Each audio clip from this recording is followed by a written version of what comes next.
welcome to Vinyl Obsession. This is my series on vinyl records and my record collecting journey, which has just begun, and I want to share and kind of reach out to people. If you're regular to this channel and you're like, but Jen, what about your vlogs? I don't want to watch this. Well, I can rest assured I'm still going to post vlogs just like I always have. This series is just going to be in addition to that. So, rest assured. That was to address the elephant in the room, which was, Jen, why are you making vinyl videos? I've already made a very costly record collecting mistake. It was a rookie mistake, and I'm here to talk about it. I'm actually really embarrassed and pretty upset about it because it was a costly mistake. But I learned from it, and I've taken steps to avoid making this same mistake in the future. So I was at the record store a couple weeks ago, and I was looking through them. The owner wasn't there. It was his assistant, and he really didn't know anything about the records. He had to call the owner about any decisions about trade-ins or anything. He really wasn't versed in looking them up or anything. So I did want to preface by saying that. I was almost done. I was actually... The guy was kind of taking a long time. I don't know. He was like, oh, can I just finish this stack and I'll ring you up? And I was not in a hurry. I was actually waiting to go meet a friend. So I was like, yeah, that's fine. I'll just look around a little more.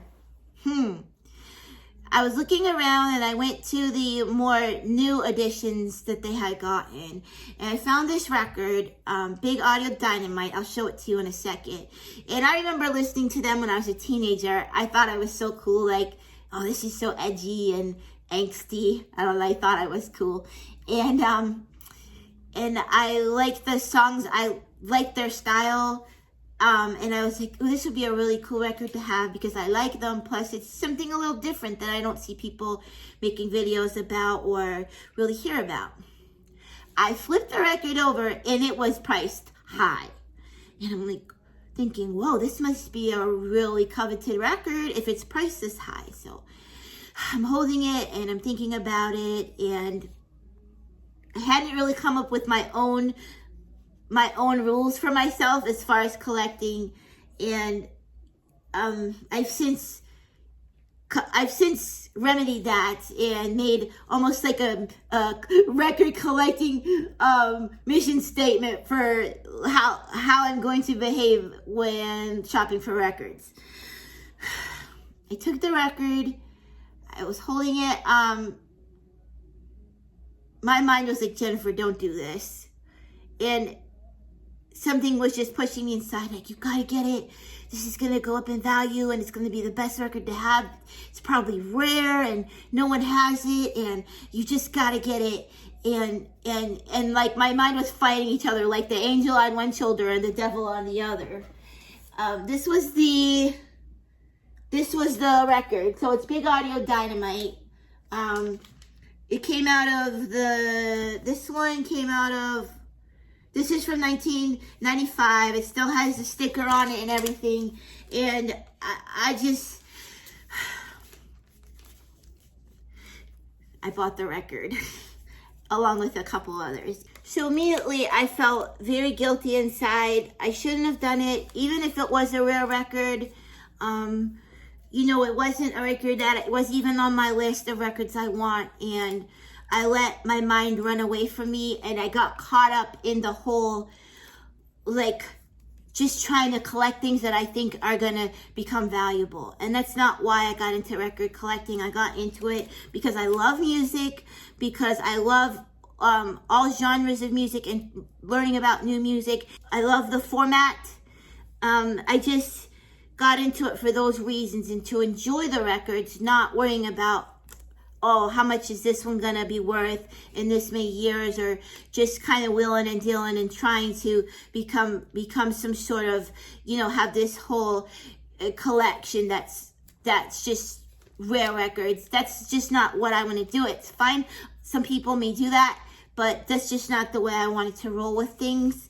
And so I got home and immediately I looked up the record on Discogs because I was wondering, maybe it's even gone up since I bought it. This is terrible. This is so embarrassing. I'm not going to tell you how much I paid. I'm embarrassed. I'm mad. And it was worth so much less than I bought it for. It was worth less than other records I own that are like old. I was like, this can't be true. There must be a special version of this record. This must be a rare printing, a rare press. And I double checked the numbers and I looked through every single version of this record on Discogs. I even looked it up on eBay. I Googled it, like any way I could find information on this record. And nowhere could I find anywhere close to the amount that I even paid for it. So, what did I learn from this? I said there's got to be a better way. After I got done being mad and embarrassed, number one, I probably won't go back to that record store.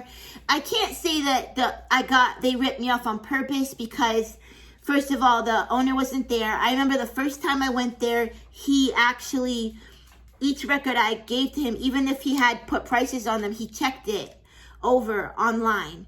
I'm not saying that if it was higher than I'm not saying that he would have lowered it if he found that it wasn't worth the money that the price that he had on it. You know, I don't know his character, but at least I do know the owner does check them before you buy them. And also I learned to just not make impulsive decisions when it comes to record buying. Just because you see something you think is cool or rare or going to become valuable, don't buy it. I'm just buying records that I like. And that was a big mistake I made. So I'm kind of stuck with this record. I know if I take it to the store, I'm not going to get nearly how much I paid for it in trade-in credit. So I'm going to hold on to it as my reminder. Every time I look at his face, oh, Jennifer, don't do it. Since then, I was like, I wonder if Discogs has an app, and they do have an app. So I downloaded the app on my phone. I can actually scan the barcodes. There I go. The barcodes of any record I want to buy while I'm in the store before I buy it. Double check to see what it's worth, or you know, if I'm getting ripped off or not. So I feel much more comfortable like that. And so I will, for now on, check all the records I buy that I don't know about. Even if I know about it, I'm going to double check it before I buy it. Because that was a costly mistake. Dang, I'm so mad at myself. I had ordered a record from my local record store, not the one I was just talking about, a different one, from Jessie Carl Vinyl, and she put in the order for me and gave me a message last Friday that the record had come in. So today I was like, oh, I'm going to go pick up my record today. I can't even pronounce the name of this artist. So I think I saw it on Merch Bar that it was suggested to me after I was looking at other records, and you know, it kind of learns what you like. And I just liked the cover, and the cover intrigued me. So I looked up the music and I loved it. I was like, yes, I do love this Merch Bar. Good job. And I liked the whole album, so I said, I definitely want to get this record. As a matter of fact, it's on my list of records I want to get with a explanation point, which means really, really, really want. So the ones with explanation points are the ones I really, really, really want. I couldn't find it, so I asked her and she ordered it. Anyways, I went to go get it today, and I realized the store was closed. And then I realized most record stores are closed on Mondays because they're open on Saturdays, and you know, they're like independent stores. They don't have all sorts of employees, so they're closed on Sunday and Monday. Another rookie mistake. But we were out, and I was like, well, I want to look at records now. I'm so excited, and we were out there already. So we ended up going to FYE, which is, you know, a chain. It's been around for a long time in the mall. And so I was pleasantly surprised at FYE. They had a very good collection of records there. They were different. They weren't things you see in most like Target or Walmart. You'll kind of see the same records, each one, and you kind of, it's all kind of, I don't know, like expected. You just kind of expect what they're gonna have. It's not like when you go to the record store and you just find all this stuff that you've never heard of or new things. So I was pleasantly surprised at FYE. They had a bunch of records that were interesting and different. They had exclusives. They have FYE exclusives, numbered exclusives, and I almost fell down the rabbit hole again. So I found 5 records that I wanted. 2 of them were mostly because I thought they'd be cool and collectible, not because I really loved the music. One was the Power Rangers soundtrack. The other was the Goldberg soundtrack from the TV show The Goldbergs. The Goldbergs got me because they were numbered and limited. And the price had been cut in half. So I was like, oh, this is a great deal. I'll get this. And it's limited. Oh, it's going to become so collectible. I don't know, maybe it will, but you know what? I put it back because the songs on it, maybe I liked 1 or 2. And when I think about it, even if it doesn't cost a whole lot of money, it still costs money. And that money adds up. So I put it back. And then I noticed when I put it back, they had like this many of them. They couldn't give those records away. So I don't think they'll be like highly sought after anytime soon. Unless I'm missing something, I don't think so. So I was glad I made that choice. I put back Paul Simon Graceland, which I really love that album, but it was just a little expensive and it wasn't as exciting to me as this other album. I figure I can look for that album maybe pre-loved, you know, and get it for a cheaper price. I don't have to get it new. It's not like I need it in mint condition or near mint condition. Also, I put back, there was 2 records I picked up that just looked interesting. I looked them up on Spotify, put my earbuds in, and I was like, no, this is not for me. So I put those back. And I want to say I put another one back, but I cannot remember exactly what it was. So I whittled it down. I actually took my pile of records to the side, and I was like, okay, I pretty much want, I kind of want, I pretty much kind of want, and I made a line of from most wanted to least wanted, and I surprised myself with what I came out with. So you ready to see it? Game of Thrones, the FYE exclusive. Now you might be thinking, Jen, you've never talked about Game of Thrones before, and that's true. I don't watch the series. I tried to watch the first episode and it was a little too intense for me. I was like, no, this isn't for me. So I never watched it, but I do know the 2 songs, the Reigns of Castamere and another song because I've done them on the piano before. They're gorgeous. And I picked that up and I was like, I just want to listen to this because it's this beautiful orchestral music and it's intense, but at the same time, it's kind of relaxing and I love it. I gave it a spin. I listened to it. I'm like, Jennifer, good choice. I will listen to this whole record front and back. And I just think it's cool. It is a FYE exclusive as well. It's on colored vinyl, which in my limited experience, colored vinyl is kind of risky because even this one, I found it to be a little warped. The edges weren't as bad as my one of my favorite albums.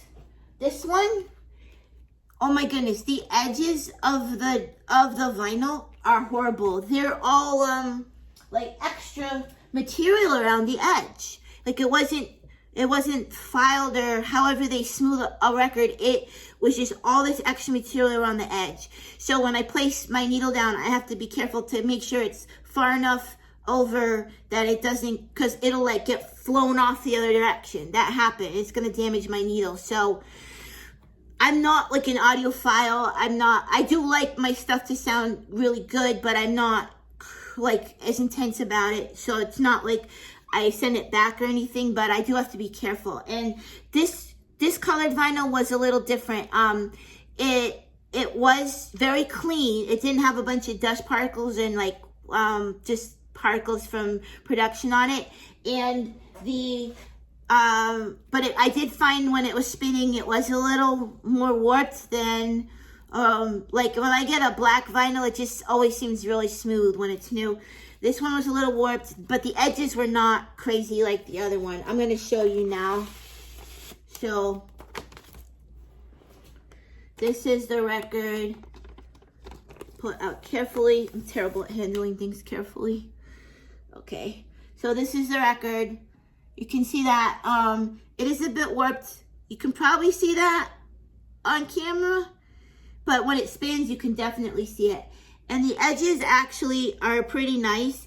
They are a little rough when I touch it on the outside, but at least it doesn't travel to the top edge, which was happening on the Charlie Brown Christmas record. It was literally up on this edge. You know what? I'll take it out and show you that next. That one was a fantasy printing, fantasy something, and I saw another one of those, and it was colored vinyl, and I was like, I don't know, maybe it's that printing, that press, but this was nice. It played really well, so I have good hopes. This is better quality than Charlie Brown Christmas, but I have noticed that colored vinyl is definitely more iffy than black vinyl. I'll show you the Charlie Brown Christmas, how bad it looks around the edge. I showed this record in my last video. I was just talking about how much I loved the record and the sound and stuff, but I didn't really talk about the physical condition of the record. Afterwards, I was like, I probably should have mentioned that it was kind of rough shape. So this one, I don't know if you can see, it's not really warped, but the edges have like a lift to them, where it's actually a little bit above in some places. So it's a little bit, I wasn't too happy with that. Like, it's hard to show on camera, but there are these edges where like these little pieces, jagged pieces all around it. You know, and I think when you're paying the prices for full price for a record, that it should be in, you know, a near mint condition at least. I know they can't, you know, perfect every record, and, you know, nothing's perfect, but this is quite obvious flaws to me. And I think if you were quality controlling something, I mean, I'm an untrained eye. I'm new to this, and I can tell that it wasn't, like, really looked at carefully. So I do have that complaint. It's by the fantasy. Like I said, I saw some other records that pressing, and now I'm a little wary of it, but it's okay. I still love the record. It sounds really good. I just have to be careful when I drop the needle that it's far enough in that it doesn't get booted off. That's what I call it. Like, don't boot the needle off, because not only it's bad for it's bad for my turntable and the needle. So that's the story. Okay, guys, thanks so much for watching Vinyl Obsession, my new series. Follow along my vinyl collecting journey as I learn and make mistakes and have wins and all of it I will talk about. So I'll see you next time.